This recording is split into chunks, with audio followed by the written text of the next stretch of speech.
নমস্কার, সকল দর্শকদেরকে আমার এই চ্যানেলে স্বাগত জানাচ্ছি।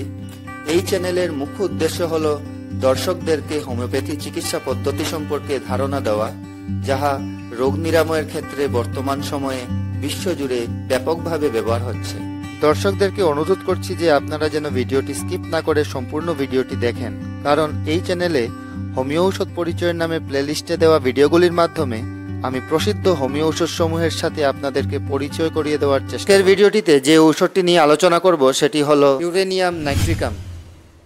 আমাদের মনে রাখা উচিত, হোমিও ঔষধ নির্বাচনে রোগীর মানসিক লক্ষণসমূহ খুবই গুরুত্বপূর্ণ। তাহলে চলুন প্রধান লক্ষণসমূহ থেকে প্রথমে মানসিক লক্ষণসমূহ নিয়ে আলোচনা করা যাক।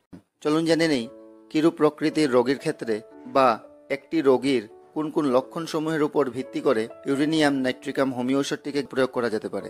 মানসিক লক্ষণসমূহ যেমন রোগী মানসিক অবসাদে ভোগে, মন যেন দুঃখে ভরা।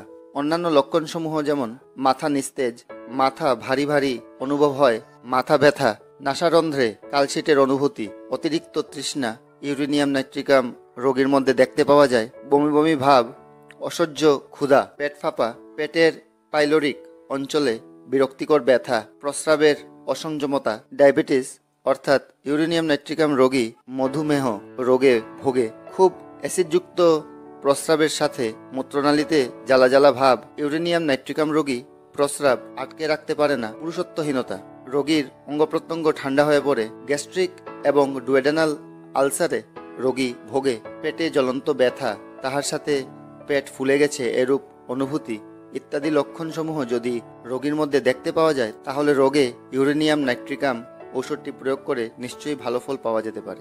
আশা করছি যে আপনারা ভিডিওটির বিষয়বস্তু বুঝতে পেরেছেন। আর অবশ্যই কোনো ঔষধ প্রয়োগ করার পূর্বে একজন অভিজ্ঞ চিকিৎসকের পরামর্শ নিশ্চয়ই নিতে হবে। হোমিও চিকিৎসা পদ্ধতিকে ভালোভাবে জানতে এবং সঠিকভাবে প্রয়োগ করার জন্য আমাদেরকে যে সমস্ত জিনিসগুলো সাহায্য করবে, যেমন বিভিন্ন রকম হোমিওপ্যাথি এর বইসমূহের বিষয়ে অধ্যয়ন করা, হোমিও ঔষধ বিতরণের জন্য অর্থাৎ রোগীকে হোমিও ঔষধ দেওয়ার জন্য বিভিন্ন সাধনসমূহ বা মাধ্যমসমূহের বিষয়ে জানা, এবং প্রসিদ্ধ ঔষধসমূহ যাহা লক্ষণ বিশেষে রোগীকে দেওয়া যেতে পারে ইত্যাদি।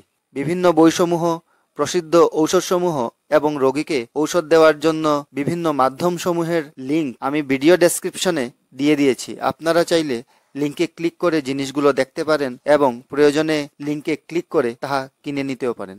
আরেকটি কথা আমি বলতে চাইছি যে, যদি আপনারা ভিডিওটির থেকে উপকৃত হচ্ছেন বা নতুন কিছু জানতে পারছেন এবং নতুন ভিডিওসমূহ চ্যানেলে আপলোড করার সাথে সাথে ভিডিওগুলিকে দেখতে চান, তাহলে চ্যানেলটিকে সাবস্ক্রাইব করে রাখবেন।